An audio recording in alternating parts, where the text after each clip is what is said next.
Hello everyone, welcome to our channel Access Academy, online platform, a way of entering or reaching a destination. आजचा section खूप महत्त्वाचा आहे. आज आपण शालेय स्पर्धा परीक्षेविषयी माहिती पाहणार आहोत. त्यातील एक स्पर्धा मी बोर्डवरती मांडलेली आहे. ती कोणती? तर बघा, पूर्व उच्च प्राथमिक शिष्यवृत्ती परीक्षा इयत्ता 5वी स्कॉलरशिप. ही 5वीच्या विद्यार्थ्यांसाठी स्पर्धा आहे, शालेय स्पर्धा आहे. यामध्ये 5वीच्या विद्यार्थ्याची बौद्धिक क्षमता वाढण्यासाठी किंवा त्याला स्पर्धा परीक्षेची आवड निर्माण होण्यासाठी ही स्पर्धा अतिशय महत्त्वाची आहे. याच्यामध्ये विद्यार्थ्याचा बौद्धिक विकास होतो. भविष्यामध्ये स्पर्धा परीक्षा देणार असेल तर त्याचा बेसिक तिथं क्लिअर होतो. बरोबर. आपल्या घरामध्ये इयत्ता 5वीचा विद्यार्थी असेल, आपल्या शेजारी असेल, आपल्या नातेवाईकांच्या मध्ये असेल किंवा आपण तिथं राहतो त्या आपल्या कॉलनीमध्ये 5वीचे विद्यार्थी असेल तर ह्या अशा विद्यार्थ्यांना ह्या परीक्षेसाठी बसवलं पाहिजे. तर का बसवलं पाहिजे असाही प्रश्न तुमच्या मनामध्ये आला असेल तर पालकांनाही समजेल आपल्या विद्यार्थ्याची बौद्धिक क्षमता कुठेपर्यंत आहे. त्याला आवड निर्माण व्हावी स्पर्धा परीक्षेची, त्याचा बौद्धिक विकास व्हावा, त्याला वेगवेगळ्या विषयांची नॉलेज यावं, यासाठी ही स्पर्धा परीक्षा महत्त्वाची आहे.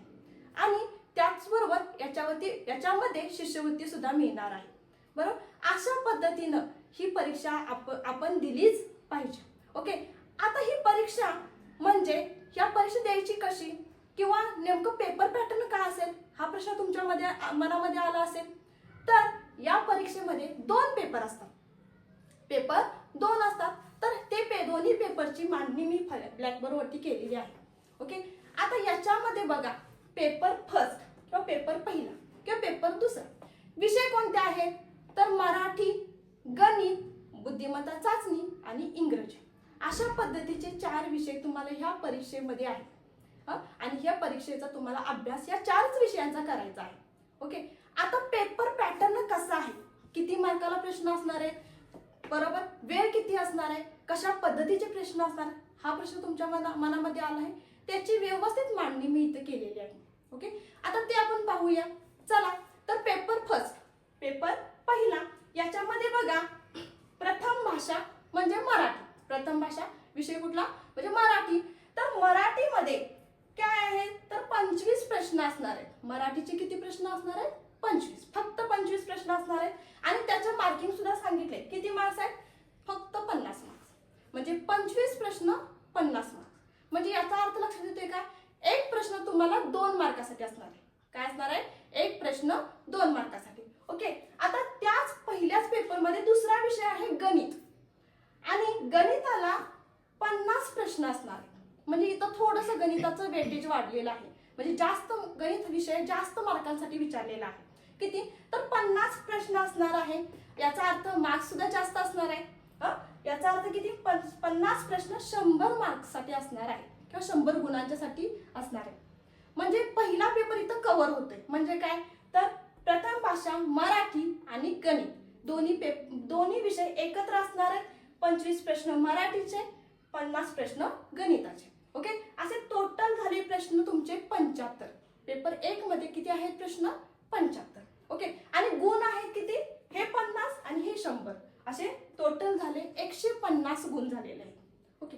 आता यामध्ये पेपरचा विषय काय आला आहे, गुण काय आले आहेत, प्रश्नांची संख्या सुद्धा काय आली. आता हा पहिला पेपर किती मिनिटात सोडवायचा असा प्रश्न तुमच्या मनामध्ये आला असेल तर टायमिंग बघा. टायमिंग आहे 90 मिनिटं. म्हणजे हा पेपर तुम्हाला किती मिनिटात सोडवायचा आहे? 90 मिनिटांमध्ये सोडवायचा आहे.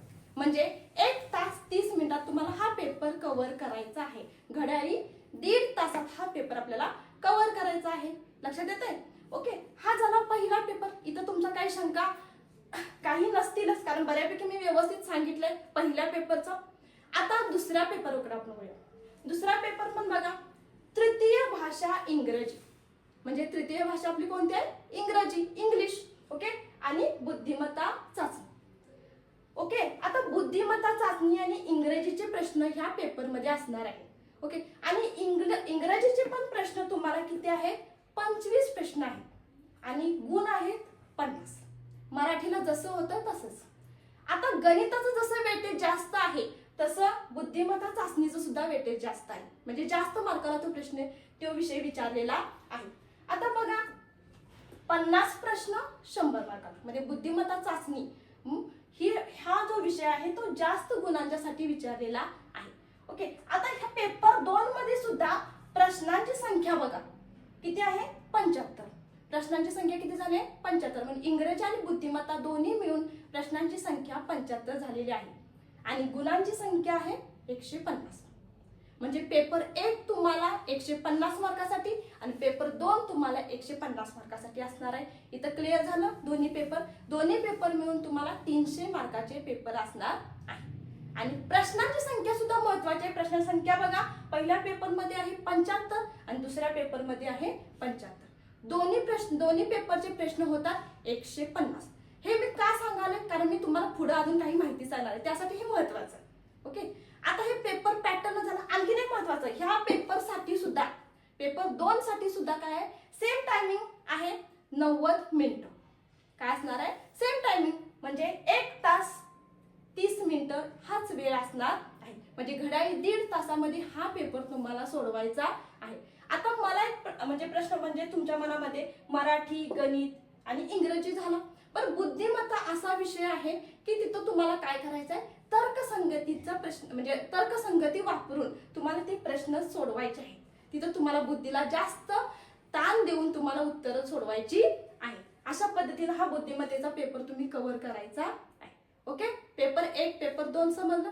आता तुमच्या मनामध्ये असा प्रश्न असेल की नेमकं प्रश्न कशा पद्धतीचे असणार आहेत, तर इथं पेपरमध्ये बहुपर्यायी प्रश्न असणार आहेत. म्हणजे तुम्हाला काय करायचं आहे, पर्याय दिलेले असणार 4, त्यापैकी एक पर्याय निवडायचा आहे. अशा कुठेही मोठी उत्तरं लिहायची आहे असं नाही, फक्त काय ऑप्शन तुम्हाला निवडायचे आहे. ओके, इथं कळालं, दोन्ही पेपरला सेम असणार आहे. आता प्रश्नांची संख्या मी सांगितली, ती का सांगितली आहे, तर प्रश्नांचे स्वरूप कोणत्या पद्धतीचे असणार आहे यासाठी मी तुम्हाला प्रश्नांची संख्या सांगितलेली आहे. की याच्यामध्ये जे 150 पहिले 75 दुसरे 75 150 प्रश्न आहेत, याच्यामध्ये प्रश्नांची काठिण्य पातळी किंवा प्रश्न कशा स्वरूपाचे असणार हे तुम्हाला मी इथं सांगणार आहे. म्हणजे कठीण किती असणार आहे, मध्यम स्वरूपाचे प्रश्न किती असणार आणि सोप्या स्वरूपाचे प्रश्न किती असणार याबद्दल. ओके, ते पाहूया आता आपण. तर बघा, पहिला पॉइंट कठीण प्रश्न, म्हणजे आपण अवघडाकडून सोप्याकडे जाऊ. कठीण प्रश्न बघा 30% आहे. कसले कठीण प्रश्न, 30%, म्हणजे टक्क्यामध्ये इथं दिलेलं आहे. म्हणजे संख्या किती प्रश्नांची, तर 45 प्रश्न तुम्हाला अवघड स्वरूपाचे आहेत, कठीण पद्धतीचे आहेत. तिथं तुम्हाला जास्त सराव करावा लागणार आहे अशा पद्धतीने. बरं, लक्षात येते. सेकंड बघा, मध्यम स्वरूपाचे प्रश्न, मध्यम स्वरूपाचे आहेत 40%. म्हणजे प्रश्न मध्यम स्वरूपाचे किती आहेत, 40%. म्हणजे प्रश्नांची संख्या आहे 60. म्हणजे 60 प्रश्न तुम्हाला मध्यम स्वरूपाचे असणार आहे. ओके, आणि नेक्स्ट शेवटचं येते बघा, सोप्या स्वरूपाचे प्रश्न, सोपे प्रश्न की तुम्ही इझी सोडवू शकताय. अशा पद्धतीचे प्रश्न संख्या म्हणजे आहे 30%. ओके, आता 30% म्हणजे 45 प्रश्न. म्हणजे कठीण प्रश्न किती आहेत, 45, मध्यम स्वरूपाचे प्रश्न आहेत 60 आणि सोप्या स्वरूपाचे प्रश्न आहेत 45. म्हणजे तुमच्या लक्षात येते का बघा, की मध्यम आणि सोपे इथं आपल्याला बऱ्यापैकी पेपर आपला कव्हर होतोय. आणि तुम्हाला जास्त अभ्यास कुठे करायचा आहे, तर हे कठीण प्रश्न 45 दिलं याच्यावरती तुम्हाला जास्त अभ्यास करायचा आहे. लक्षात येते, प्रश्नांचे स्वरूप लक्षात आले. ठीक आहे, आता हा पेपर दिला, प्रश्नांचे स्वरूप लक्षात आलेलं आहे. आता ह्याच्यामध्ये पात्र कसं होतं किंवा किती मार्काला पात्र होतं हे पण अतिशय महत्वाचा पॉइंट आहे. पात्र होण्यासाठी किती मार्क्स पडले पाहिजे हे पण अतिशय महत्वाचं आहे. म्हणजे पात्र होण्यासाठी आपल्याला पेपर 1 मध्ये किती मार्क्स पडले पाहिजे, पेपर 2 मध्ये किती मार्क्स पडले पाहिजे हे पण मी इथं तुम्हाला सांगणार आहे. इथं आहे बघा, पात्र होण्यासाठी पेपर 1 मध्ये 40% मार्क्स पडले पाहिजेत.